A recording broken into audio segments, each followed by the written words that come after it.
22 एप्रिलला म्हणजे मंगळवारी दुपारी 2:45च्या दरम्यान पहलगाममध्ये पर्यटकांवर बेछूट गोळीबार करत दहशतवादी हल्ला करण्यात आला।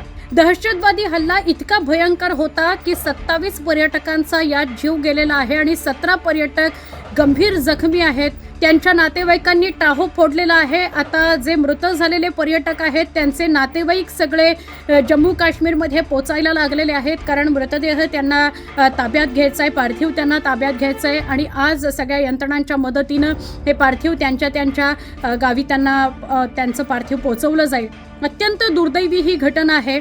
एक असा व्हिडिओ समोर आलाय जो आज समोर आलेला आहे, त्या क्षणाचा तो व्हिडिओ आहे जेव्हा पहलगामच्या 7 ते 8 किलोमीटर अंतरावर असलेल्या या खोऱ्यामध्ये बैसरन असं हे खोरं, विस्तीर्ण असं हिरवगार पसरलेलं हे खोरं आहे आणि त्याच्या आजूबाजूला सगळा जंगल परिसर आहे। तर या बैसरन खोऱ्यामध्ये जे पर्यटक गेलेले होते, आपल्या पर्यटनाचा आनंद लुटत असतानाच 2:45च्या दरम्यान अचानकपणे गोळ्यांचे आवाज यायला लागले।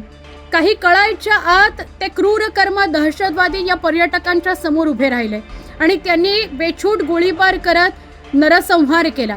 काही पुरुषांना बाजूला केलं, म्हणजे स्त्री आणि पुरुष अशी वर्गवारी केली आणि त्यातल्या पुरुषांना त्यांचा धर्म विचारण्यात आला आणि त्यानंतर त्यांना मारून टाकण्यात आलं, अशी ही माहिती मिळते। हा व्हिडिओ तर पूर्ण आम्ही तुम्हाला दाखवू शकत नाही बैसरन खोऱ्यामधला, मात्र त्याची काही दृश्य छायाचित्र तुम्ही स्क्रीनवर पाहता आहात। त्याच्यानंतर एक दुसरा व्हिडिओ आम्ही तुम्हाला दाखवतोय, हा मात्र हृदय पिळवटवून टाकणारा व्हिडिओ आहे। हा देखील आज समोर आलाय।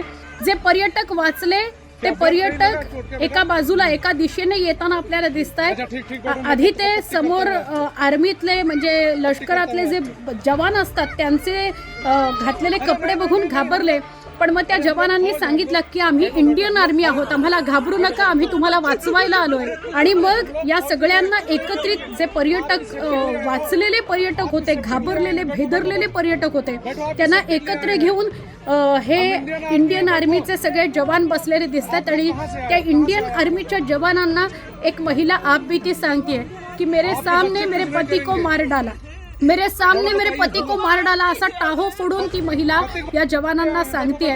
आणि एक पुरुष आपल्याला या दृश्यांमध्ये दिसतोय जो म्हणतोय की आमच्या आजूबाजूला गोळ्यांचे आवाज येत होते आणि सगळी पळापळ झाली, आम्हाला काही कळायच्यात, आमच्या आजूबाजूला काही मृतदेह सुद्धा आम्हाला पडलेले दिसले आणि म्हणून आम्ही जास्त घाबरलो।